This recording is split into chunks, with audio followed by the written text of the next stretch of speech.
नमस्कार, आप देख रहे हैं आज तक। मैं हूं गौरव सावंत। प्रधानमंत्री नरेंद्र मोदी पर विवादित टिप्पणी करने वाले गुजरात आम आदमी पार्टी के नेता गोपाल इटालिया को दिल्ली पुलिस ने हिरासत में ले लिया है। गोपाल इटालिया को नेशनल कमीशन फॉर वुमेन ने दिल्ली बुलाया था। एनसीडब्ल्यू के दफ्तर से ही दिल्ली पुलिस ने इटालिया को हिरासत में ले लिया और पूछताछ के लिए सरिता विहार थाने ले आई है। उधर आम आदमी पार्टी यह कह रही है कि गोपाल इटालिया को गिरफ्तार किया गया है, उन्हें सरिता विहार थाने में रखा गया है। हालांकि आम आदमी पार्टी के वकील जब थाने पहुंचे तो उनका कहना है कि थाने में गोपाल इटालिया नहीं है। गोपाल इटालिया कहां है, इसकी जानकारी उन्हें अभी नहीं दी जा रही है।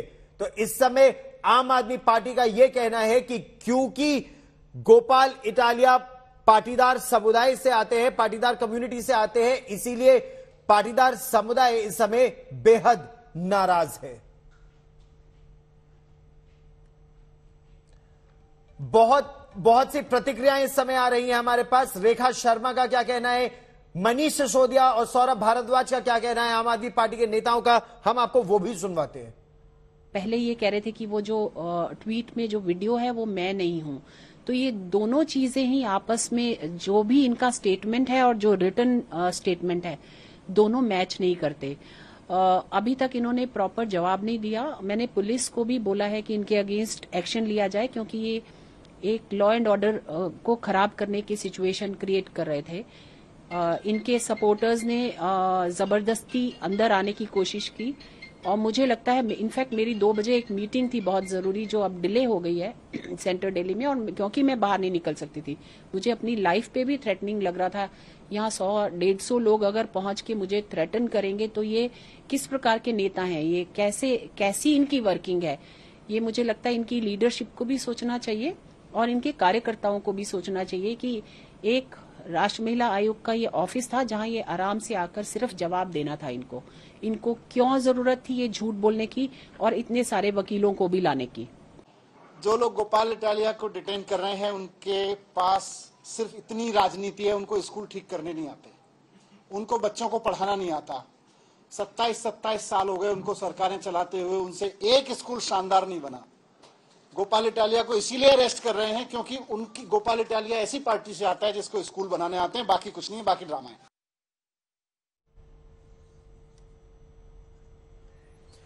और मेरे कई सहयोगी हमारे साथ इस बड़ी खबर पर लगातार जुड़ रहे हैं, हम उनसे भी ये चर्चा करेंगे। आप ये सीधी लड़ाई जो हो रही है आम आदमी पार्टी और बीजेपी की, वो भी आप सुन रहे हैं।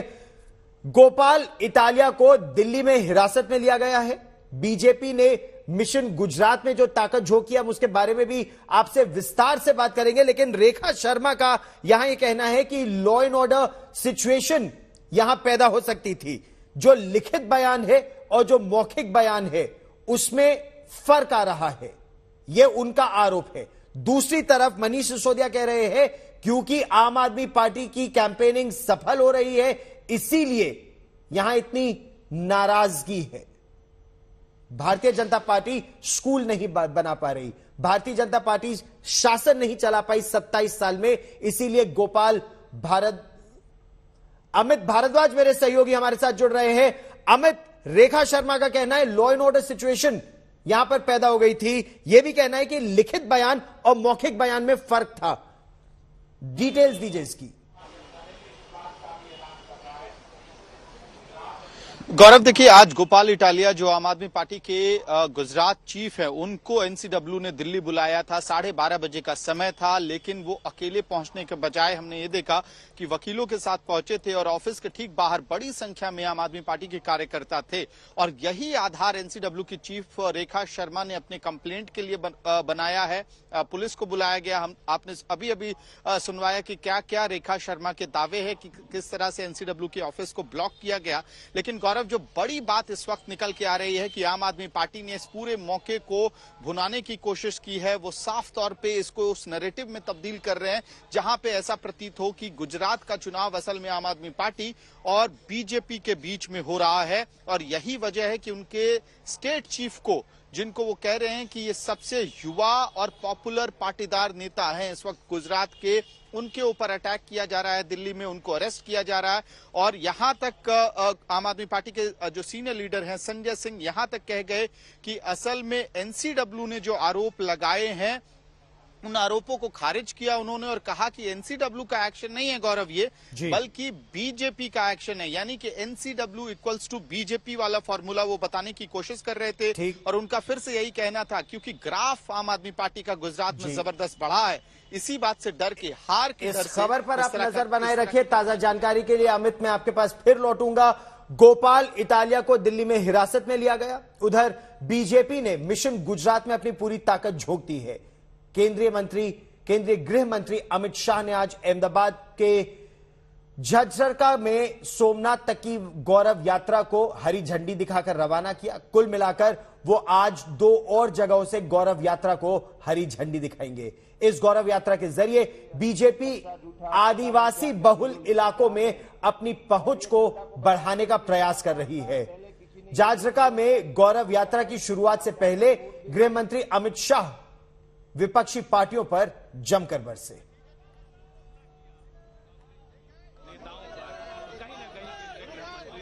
और प्रधानमंत्री नरेंद्र मोदी हिमाचल प्रदेश के दौरे पर हैं। ऊना में उन्होंने वंदे भारत एक्सप्रेस को हरी झंडी दिखाकर रवाना किया। हिमाचल में विकास योजनाओं को आगे बढ़ाने के प्रति उन्होंने कहा कि डबल इंजन की सरकार प्रतिबद्ध है। मुझे अंब अंदौरा से लेकर दिल्ली तक की भारत की चौथी वंदे भारत ट्रेन को हरी झंडी दिखाने का सौभाग्य मिला। ये भी सोचिए, देश में चौथी वंदे भारत ट्रेन, इतना बड़ा हिंदुस्तान, इतने बड़े बड़े शहर, लेकिन चौथी ट्रेन अगर मिली तो मेरे हिमाचल को मिल गई। हरोली में बहुत बड़े बल्क ड्रग पार्क का शिलान्यास हुआ है। कुछ दिन पहले जैसे जयराम जी बता रहे थे, नालागढ़ बद्दी में मेडिकल डिवाइस पार्क पर भी काम शुरू हो चुका है। ये दोनों प्रोजेक्ट देश के साथ साथ दुनिया भर में हिमाचल का नाम रोशन करने वाले हैं। अभी डबल इंजन की सरकार इस बल्क ड्रग पार्क पर करीब 2000 करोड़ रुपए का निवेश कर रही है। और अब बात करते हैं उस वारदात की जो बुधवार की देर रात उत्तराखंड के काशीपुर में हुई। काशीपुर में उत्तर प्रदेश की पुलिस पहुंची थी एक इनामी खनन माफिया को पकड़ने के लिए, लेकिन वहां बाजी पलट गई और जिस गांव में पुलिस ने दबिश दी थी उसी गांव के लोगों ने न केवल पुलिस को घेर लिया, यहां तक कि पुलिस के हथियार ले लिए, उन्हें बंधक बना लिया। इसी बीच गोलीबारी हुई और एक महिला मारी गई।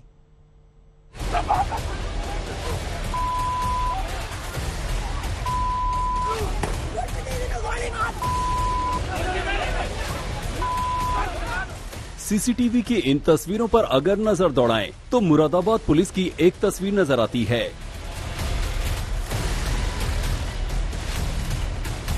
और उस तस्वीर से उस हंगामे तक का पूरा सच समझने में सहूलियत हो सकती है।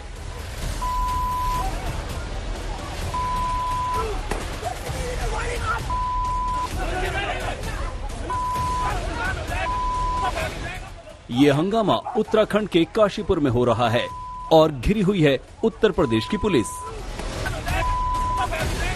ये घटना की सबसे ताजा तस्वीरें हैं। उत्तराखंड के काशीपुर में कुंडा गांव की ये तस्वीरें देखने वालों को दहला देने वाली हैं। उत्तराखंड में घिर गई उत्तर प्रदेश पुलिस। काशीपुर में यूपी पुलिस पर जानलेवा हमला। गैंगस्टर पकड़ने पहुंची पुलिस को जान के पड़े लाले। नामी बदमाश और खनन माफिया जफर को पकड़ने गई मुरादाबाद पुलिस के साथ गांव वालों की झड़प हो गई थी। मुरादाबाद की पुलिस को खबर मिली थी कि जाना माना गैंगस्टर और 50,000 रुपए का इनामी बदमाश जफर उत्तराखंड के काशीपुर में कहीं छिपा हुआ है। उत्तर प्रदेश पुलिस की टीम अपनी खबर का पीछा करते हुए एक मकान के इर्द गिर्द घेरा लगाकर खड़ी हुई तो वहां आसपास के लोगों ने पुलिस को ही घेर लिया। उसके बाद पुलिस और आस पड़ोस के लोगों के बीच झड़प शुरू हो गई। भीड़ ने पुलिस से उसके हथियार तक छीन लिए, मारा पीटा सो अलग। इतना ही नहीं, इसी छीना झपटी के दौरान हुई क्रॉस फायरिंग में एक महिला को गोली लग गई। जफर करके अपराधी है और इसके ऊपर गैंगस्टर का अभियोग पंजीकृत है और 50,000 का इनामी था। पुलिस की गोली से उसी ब्लॉक प्रमुख की पत्नी की मौत हो गई, जिसके घर पुलिस पड़ताल करने पहुंची थी। ये घटना का ताजा वीडियो है। इसी वीडियो में पिस्टल भी दिख रही है। कि एक 50,000 का इनामी बदमाश है जो अवैध खनन भी कराता है और उसके विरुद्ध मुकदमा भी कायम है। एसडीएम पे हमला करने का मुकदमा कायम है, गैंगस्टर का मुकदमा भी कायम है। उधर मुरादाबाद पुलिस के मुताबिक पुलिस की टीम जफर का पीछा करते हुए ब्लॉक प्रमुख गुरतेज के घर पहुंची थी, क्योंकि जफर ब्लॉक प्रमुख के घर पर जाकर छुप गया था, जहां उसको बंधक बना लिया गया था और 2 जवानों को गोली मारी गई थी। मतलब उसको पता लगा था कि ये जो हमारा एरिया ठाकुर द्वारा वहाँ पे उसकी मौजूदगी पता लगी थी। उसको पीछा करते हुए गए हैं। पीछा करते उसने फिर मामला किया। पीछा करते करते ये जो ब्लॉक प्रमुख बताया जा रहे हैं उसके वहां तक पहुंचे। उसने वहां पे सब पुलिस वालों को कैप्चर किया है, उसको कब्जे में कर लिया। कब्जे में करके मारा पीटा है पूरी टीम को। इस झड़प और झंझट में मुरादाबाद पुलिस के एसएचओ समेत कई पुलिस वाले बुरी तरह से घायल हो गए। मुरादाबाद से टीम आई थी और जो यहाँ के उधम सिंह नगर पुलिस के बिल्कुल कोई भी बिना इतला दिए, बिना नॉलेज के टीम ने यहाँ रेड करी और जिसमें प्राथमिक दृष्टया ये हुआ है कि उसमें कोई वर्दी में नहीं था, तो अब इसकी वो की जा रही है सहनिशा की। खनन माफिया पर पुलिस का ये एक्शन जायज है, लेकिन लगता है कि इस बार फिर यूपी पुलिस से चूक हुई है। चूक दूसरे राज्य की पुलिस को भरोसे में न लेने की। अंकित, रमेश चंद्रा और जगत गौतम के साथ हिमांशु मिश्रा, आज तक।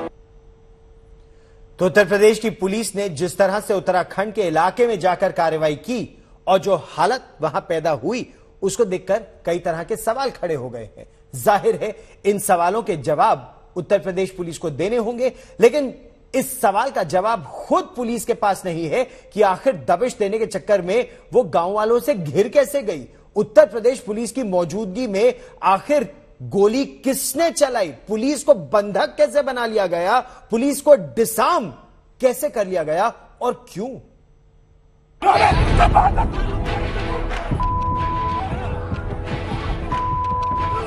उत्तराखंड के काशीपुर में यूपी की मुरादाबाद पुलिस क्या कर रही थी? इस सवाल का जवाब इतना सीधा नहीं है।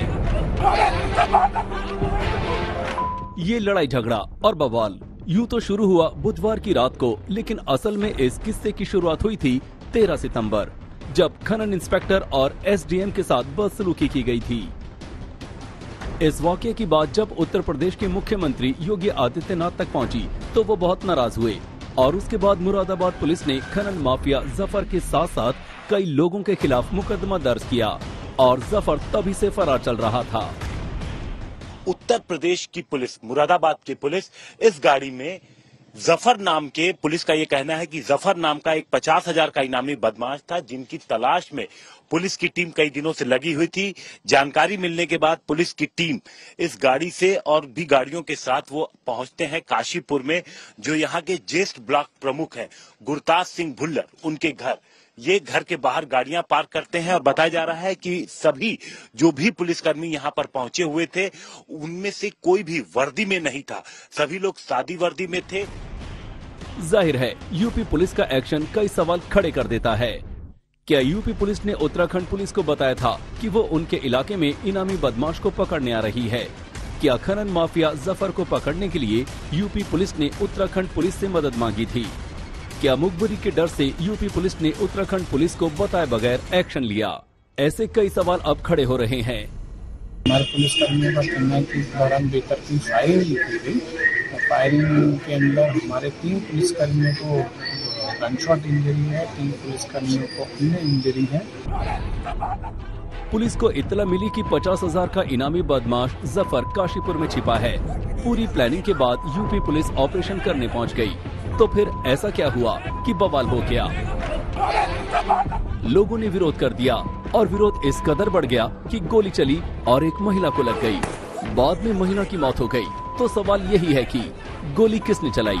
इस घटनाक्रम में एसएचओ समेत 5 लोग जख्मी हुए। तो पुलिस पर किसने गोली चलाई?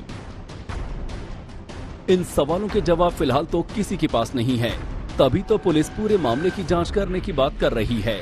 बताया जा रहा है कि जो उत्तर प्रदेश की पुलिस जब यहाँ पर पहुंची तो लोकल जो थाना है, कुंडा थाना, लोकल पुलिस, किसी से भी उन्होंने संपर्क नहीं किया था।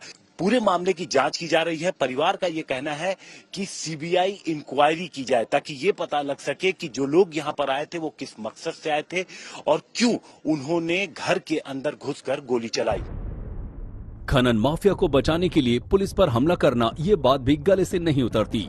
लेकिन कुछ बातें ऐसी हैं जो इस पूरी वारदात पर गफलत का पर्दा जरूर तान देती हैं। क्या यूपी पुलिस सादे कपड़ों में थी इसलिए लोगों ने उन्हें पुलिस ही नहीं माना? आखिर लोग पुलिस के एक्शन का क्यों विरोध कर रहे थे? क्या कानूनन एक राज्य की पुलिस दूसरे राज्य की पुलिस को रेड के बारे में जानकारी देने के लिए बाध्य है? क्या यूपी पुलिस की कार्रवाई में खलल डालने के लिए स्थानीय लोगों के खिलाफ क्या कार्रवाई हो रही है? इस घटना में जो सबसे बड़ा नुकसान हुआ है वो है एक बेकसूर महिला की जान चली गई और पीड़ित परिवार ने अब पुलिस के खिलाफ ही पुलिस में शिकायत दर्ज करवाई है। अरविंद ओझा और अंकित के साथ हिमांशु मिश्रा, काशीपुर, आज तक।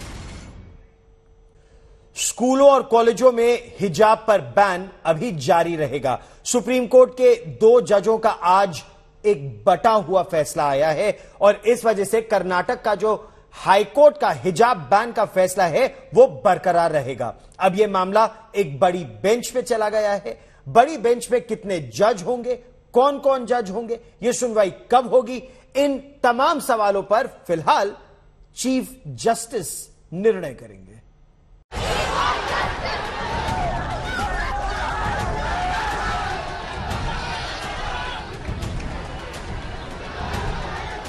स्कूल कॉलेजों में हिजाब की इजाजत हो या बैन, इस पर सुप्रीम कोर्ट के 2 जज एकमत नहीं हो पाए। कर्नाटक हाई कोर्ट के फैसले के खिलाफ दाखिल 26 अर्जियों पर सर्वोच्च अदालत ने बटा हुआ फैसला सुनाया है।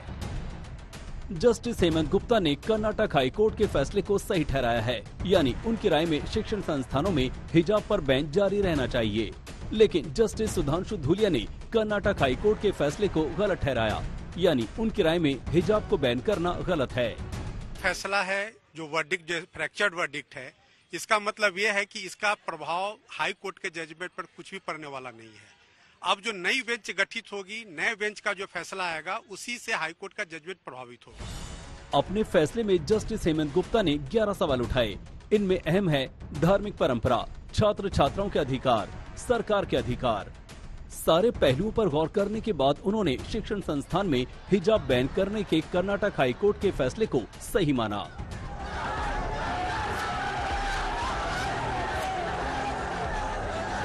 जस्टिस गुप्ता का वर्डिक्ट ये था कि जो पिटिशनर्स, उन्होंने 11 क्वेश्चन फ्रेम किए थे और उन्होंने कहा कि ये 11 क्वेश्चन वो पिटिशनर्स के अगेंस्ट आंसर कर रहे हैं। इसका मतलब कि वो पिटिशन को उन्होंने डिसमिस किया। उधर जस्टिस सुधांशु धूलिया की राय में हिजाब पहनना निजी पसंद का मामला है, इससे कम या ज्यादा कुछ नहीं। जस्टिस धूलिया के मुताबिक उनके लिए लड़कियों की पढ़ाई का सवाल सबसे ऊपर है। क्या हम उनका जीवन कुछ बेहतर कर रहे हैं? इन्हीं सवालों पर गौर करते हुए उन्होंने 5 फरवरी के कर्नाटक सरकार के आदेश को रद्द कर दिया। इस फैसले में कर्नाटक सरकार ने स्कूलों कॉलेजों में हिजाब बंद करने का फैसला सुनाया था। जो उनके दिमाग में एक बात बहुत ज्यादा जिसने उनके जजमेंट को इन्फ्लुएंस किया वो ये थी, गर्ल स्टूडेंट्स हैं, उनकी क्या उनका जीवन हम इस जजमेंट से किसी तरह आसान कर रहे हैं, इस ऑर्डर से हम आसान कर रहे हैं। कर्नाटक सरकार के फैसले के खिलाफ उडुपी की कुछ मुस्लिम लड़कियां कर्नाटक हाई कोर्ट पहुंच गई थी। 15 मार्च को हाई कोर्ट ने लड़कियों की अर्जी खारिज करते हुए हिजाब बैन को सही ठहराया था।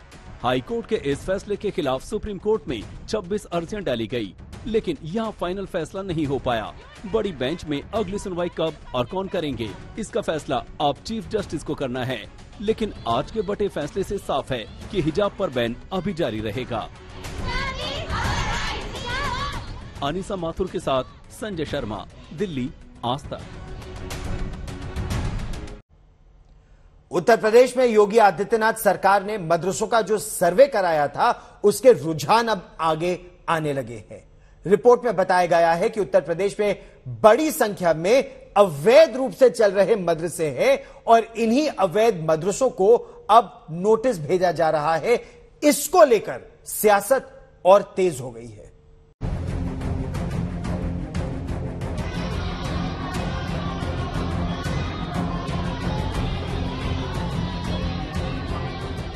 जिन मदरसों पर सर्वे के योगी सरकार के फरमान ने घमासान मचाया था, अब उसकी रिपोर्ट की किश्तें आने लगी है तो अपने साथ नया नया संग्राम भी लाने लगी है। जो मदरसे बिना रजिस्ट्रेशन के चलते मिले उन्हें नोटिस भेजा जा रहा है। नोटिस से मदरसा संचालक सकते में है। उन्हें लग रहा है कि कहीं मदरसों पर ताला न लग जाए। तूफान कर रहा था मेरे अज़्म का तवाफ, दुनिया समझ रही थी कश्ती भंवर में है, मदरसा कभी बंद नहीं होने वाला है, अवैध नहीं है। ये आर्टिकल 29 के तहत में हर धर्म वालों को अपने धर्म के एतबार से तालीम देने का अधिकार है और ये हमारा संवैधानिक अधिकार है और हम इसको देते रहेंगे। अगर आपको कुछ गलत नजर आए आप उसको रोक लगाइए, हम उसके लिए तैयार हैं। अलीगढ़ में जिला प्रशासन ने गैर पंजीकृत मदरसों के सर्वे की रिपोर्ट शासन को भेज दी है। जिले की 5 तहसीलों में कुल 103 अवैध मदरसे मिले हैं। उत्तर प्रदेश मदरसा बोर्ड में बिना पंजीकरण के ही इनका संचालन हो रहा था। आगे की कार्रवाई का निर्णय शासन स्तर से ही होगा। लगभग 103 के आसपास हैं, 100 के आसपास ऐसे मदरसे अभी चिन्हित हुए हैं जनपद अलीगढ़ में जो बिना पंजीकरण के चल रहे थे और उसकी सूचना शासन को प्रेषित की जा चुकी है। तो अगली कार्रवाई शासन स्तर से निर्देश प्राप्त होने के उपरांत ही किया जाना संभव होगा। उधर मुरादाबाद में भी मदरसा सर्वे की रिपोर्ट शासन को भेज दी गई है। सर्वे में 585 मदरसे ऐसे सामने आए हैं जो बिना रजिस्ट्रेशन के संचालित किए जा रहे थे। इनमें से 175 मदरसे मुरादाबाद शहर में हैं। शासन के निर्देशों के क्रम में जो गैर मान्यता प्राप्त मदरसे थे उनकी सूचना कंपाइल करके शासन को दी। मदरसा सर्वे का विरोध करने वाली समाजवादी पार्टी मदरसों को नोटिस के खिलाफ खड़ी हो गई है। अलीगढ़ समाजवादी पार्टी से पूर्व विधायक हाजी जमीरुल्लाह ने चेतावनी दी है कि अगर जांच के बाद मदरसों पर पाबंदी लगाने की कोशिश की गई तो घर घर में मदरसे होंगे। तो ये इसमें कोई जरूरत नहीं है, कोई हम डिग्री नहीं ले रहे किसी सरकार से कि हमें डिग्री चाहिए कि उसके लिए मान्यता प्राप्त हमें डिग्री चाहिए। कुरान शरीफ पढ़ती मदरसा कुरान शरीफ पढ़ने के लिए खोला जाता है, वहाँ पढ़ते हैं वो पढ़ते रहेंगे। ये 100 का 1000 भी अवैध हो सकती और इन लोगों ने ज़्यादा पाबंदी लगाई तो घर घर मदरसे होगा, ये दिखते रह जाएंगे सबके सब। कुरान ना रुका ना रुकेगा और इनके जितना ये ऊली करेंगे योगी जी जितनी ऊली करेंगे उतने लोग अपने बच्चों को कुरान की तालीम दिलाएंगे। उधर ओवैसी भी लगातार मदरसों के सर्वे को लेकर बीजेपी पर हमलावर है, लेकिन बीजेपी इन सर्वे को मदरसों के हालात सुधारने वाला कदम बता रही है, जिसे लेकर मदरसा संचालक विरोध में खड़े हैं। मुरादाबाद से जगत गौतम और अलीगढ़ से शिवम सारस्वत के साथ आज तक ब्यूरो। हिजाब पर जो प्रतिबंध लगा है, जो बैन है क्लासरूम में, वो सही है या गलत, इस पर फैसला अब सुप्रीम कोर्ट की एक बड़ी बेंच करेगी। आज सुप्रीम कोर्ट की 2 जजों की खंडपीठ का जब फैसला आया तो मामले में दोनों ही जजों की राय अलग थी। इस फैसले का मतलब यही है कि हिजाब पर जो प्रतिबंध लगा है वो बरकरार रहेगा। अंतिम फैसला आने तक कर्नाटक के स्कूलों में, कॉलेजों में, शिक्षण संस्थानों में लड़कियों के हिजाब पहनने पर पाबंदी रहेगी। मतलब वो स्कूल और कॉलेज में हिजाब पहन सकती हैं, लेकिन क्लासरूम में जाने के समय उन्हें हिजाब उतारना होगा। इस बीच जस्टिस धूलिया ने हिजाब बैन के खिलाफ जो बातें कही हैं वो सामने आई हैं। उनका यह पक्ष है कि स्कूलों में अनुशासन जरूरी है, लेकिन आजादी की कीमत पर नहीं, गरिमा की कीमत पर नहीं। उन्होंने कहा कि स्कूली लड़की से स्कूल के गेट पर हिजाब हटाने को कहना उसकी निजता और गरिमा से छेड़छाड़ है।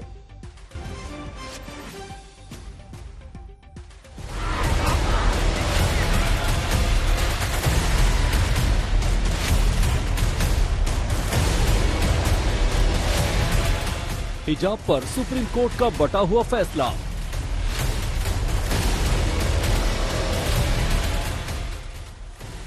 जस्टिस गुप्ता हिजाब बैन के साथ।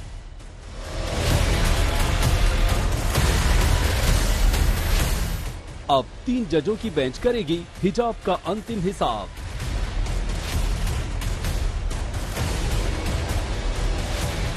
अंतिम फैसला आने तक बैन रहेगा हिजाब। इसी साल जनवरी में कर्नाटक के उडुपी से हुआ विवाद हाई कोर्ट से सुप्रीम कोर्ट पहुंचा, मगर इस केस को अंजाम तक ले जाने से पहले 2 जजों की बेंच बढ़ गई। जस्टिस हेमंत गुप्ता ने स्कूल कॉलेजों में समानता के आधार पर हिजाब बैन के कर्नाटक सरकार और उस पर कर्नाटक हाई कोर्ट के फैसले को सही ठहराया और बैन के खिलाफ अर्जी को खारिज कर दिया। तो वहीं जस्टिस सुधांशु धूलिया ने हिजाब बैन करने के कर्नाटक हाई कोर्ट के फैसले को खारिज कर दिया। उन्होंने कहा कि हिजाब अपनी पसंद का मामला है और हिजाब से ज्यादा अहम है लड़कियों की शिक्षा, जिसमें रुकावट नहीं आनी चाहिए। जो पिटिशनर और रेस्पोंडेंट्स की जो प्लीडिंग्स थी, आर्गुमेंट्स, उसके आधार पर उन्होंने 11 क्वेश्चंस फ्रेम किए। उन 11 क्वेश्चंस में उन्होंने सारे संवैधानिक प्रश्न उठाए। उसमें आप देखेंगे पहला कि कर्नाटक सरकार सेक्शन 131 के तरह यह रेगुलेट या डेलीगेट करके हिजाब पर बैन का ऑर्डर पारित कर सकती थी, नहीं कर सकती थी। ये हिजाब एसेंशियल प्रैक्टिस का पार्ट है, नहीं है। और जो आर्टिकल 25, 19, 14 सबका हवाला देते उन्होंने 11 क्वेश्चन फॉर्मुलेट किए हैं और उन सारे क्वेश्चंस का जो आंसर उन्होंने दिया है यह कहते हुए कि इस आधार पर एसएलपी स्वीकार योग्य नहीं है और उन्होंने खारिज किया है। जबकि जस्टिस धूलिया ने आर्टिकल 25 और 19(1) के आधार पे ही सारे एसएलपी को अलाउ किया है। ऑनरेबल जस्टिस धूलिया ने डिफरेंट व्यू लिया है इसके अंदर, इस मैटर के अंदर, और उन्होंने इस मैटर के अंदर उसको अपील्स को अलाउ करा है और उन्होंने 3 चॉइसेस के ऊपर, 3 पॉइंट्स के ऊपर इसको मेन एम्फेसिस दिया है। उन्होंने एक तो बिजॉय मैनुअल का जो जजमेंट है सुप्रीम कोर्ट का, उस पर रेफर करा है और उसके बाद उन्होंने ये जो चॉइस है, जो अपना सिर के ऊपर किसी को हिजाब रखना है या किसी को कवर करना है, ये लेडी का अपना चॉइस है, तो इस पॉइंट के ऊपर भी उन्होंने एम्फेसिस दिया है। और तीसरा पॉइंट जो इम्पोर्टेंट उन्होंने बोला है कि जो बच्चों की तालीम और एजुकेशन का मामला है वो बड़ा इम्पोर्टेंट है और बच्चों की तालीम के लिए हमें ऐसा कोई काम या ऐसी कोई चीज जिसमें उनकी एजुकेशन के ऊपर रुकावट आए, तो उस चीज का उन्होंने एम्फेसिस दिया है कि ऐसा कोई काम जो है उसके खिलाफ है, बच्चे की एजुकेशन के खिलाफ है। चूंकि दोनों जजों की राय बढ़ गई, लिहाजा हिजाब केस को 3 जजों की बेंच के पास भेज दिया गया है। ये 3 जजों की बेंच हिजाब पर अपना अंतिम फैसला सुनाएगी। तब तक कर्नाटक के स्कूल कॉलेजों में हिजाब पर बैन लागू रहेगा। Ban of hijab will continue. As you know that Karnataka Education Act and rule does not permit any religious items inside the class. So we are very clear that no student can wear hijab inside the class. इस विवाद की शुरुआत पिछले 31 दिसंबर 2021 को हुई, जब उडुपी के सरकारी पीयू कॉलेज में हिजाब पहनकर आई 6 छात्राओं को क्लास में आने से रोक दिया गया। इसके बाद कॉलेज के बाहर प्रदर्शन शुरू हो गया और मामला सुर्खियों में आया। मुस्लिम लड़कियां मांग पर अड़ी रही तो हिंदू लड़के भगवा अंगवस्त्र और पगड़ी में स्कूल पहुंच गए। इस बीच मुस्लिम लड़कियों ने कर्नाटक हाई कोर्ट का दरवाजा खटखटाया। 15 मार्च 2022 को हाई कोर्ट ने फैसला सुनाया और कहा कि हिजाब धार्मिक लिहाज से अनिवार्य नहीं है, इसीलिए शैक्षणिक संस्थानों में इसे नहीं पहना जा सकता। मामला सुप्रीम कोर्ट पहुंचा, जहां 10 दिनों तक सुनवाई चली। 22 सितंबर को दोनों जजों ने अपना फैसला सुरक्षित रख लिया। आज फैसला आया तो दोनों जजों की राय बढ़ गई। ऐसे में फिलहाल हिजाब पर बैन लागू रहेगा। अनीसा माथुर के साथ संजय शर्मा, दिल्ली, आज तक। और जस्टिस हेमंत गुप्ता ने भी यही कहा कि हिजाब इस्लाम में अनिवार्य नहीं है, स्कूलों में, क्लासरूम में पढ़ाई मुख्य है। हिजाब विवाद में सुप्रीम कोर्ट ने एक राय नहीं बन पाई। 2 जजों का अलग अलग फैसला आया, फैसला 1-1 के स्कोर पर बढ़ गया। लेकिन हिजाब पर जो सियासी हिसाब करने वाले हैं वो अभी भी नहीं चूक रहे हैं। कुछ राजनीतिक चेहरे, कुछ मजहबी नेता सियासी रोटियां सेकने से पहले वो न पहले बाज आ रहे थे न अब बाज आ रहे हैं।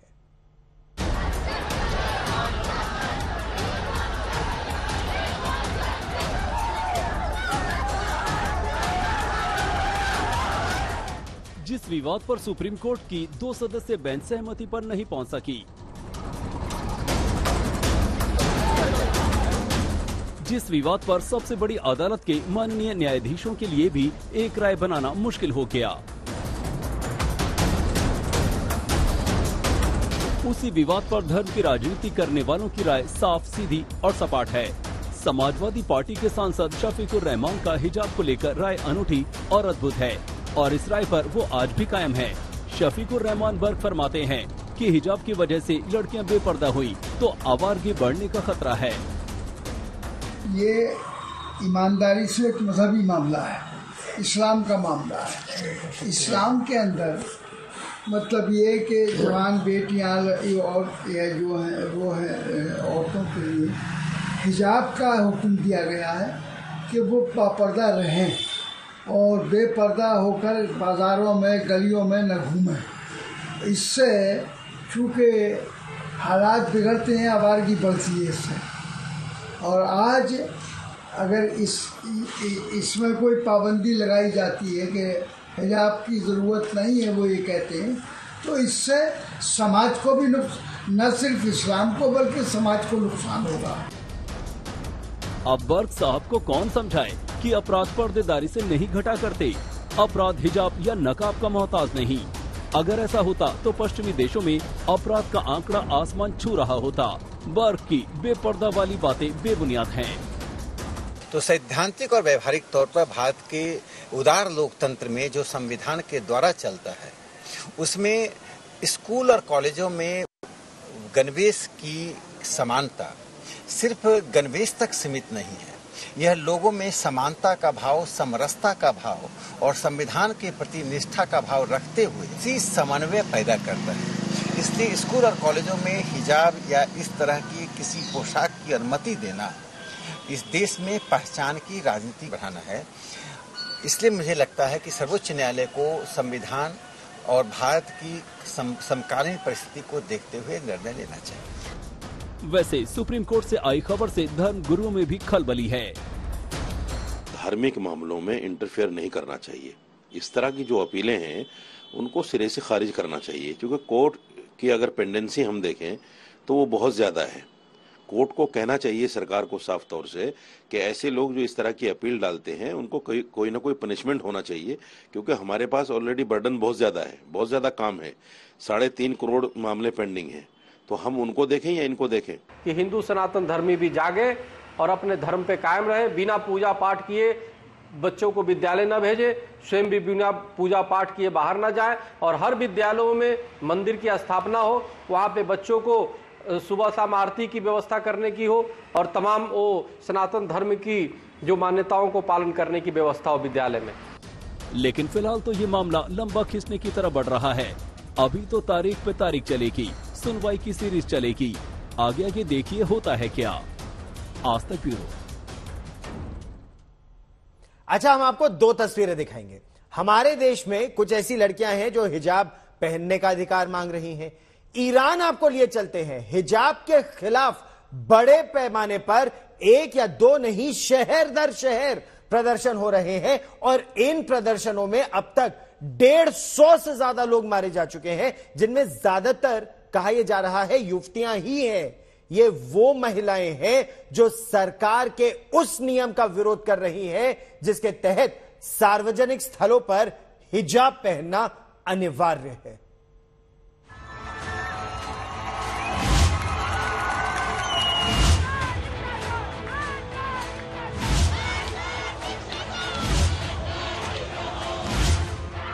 ये अजीब इत्तेफाक है कि जब भारत जैसे लोकतांत्रिक देश में हिजाब को हक से जोड़ा जा रहा है, तो ईरान जैसे मजहब परस्त मुल्क में इससे मुक्ति की लड़ाई छिड़ी है। ईरान में हिजाब के खिलाफ घमासान है। महिलाएं सड़कों पर हैं, हिजाब में आग लगाई जा रही है। ईरान की बहू बेटियों ने सदियों की पर्देदारी को अब कबूल करने से मना कर दिया है।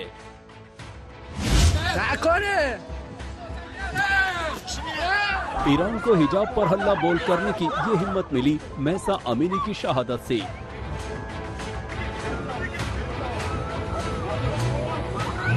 22 साल की महसा को ईरान की नूरन पुलिस ने हिजाब सही तरीके से न पहनने पर हिरासत में ले लिया। हिरासत में ही महसा की मौत हो गई और पूरे ईरान में तूफान आ गया। और इस तूफान का असर विश्व के अलग अलग देशों में महसूस भी किया जा रहा है। परिवर्तन आएगा या नहीं, बड़ा प्रश्न है।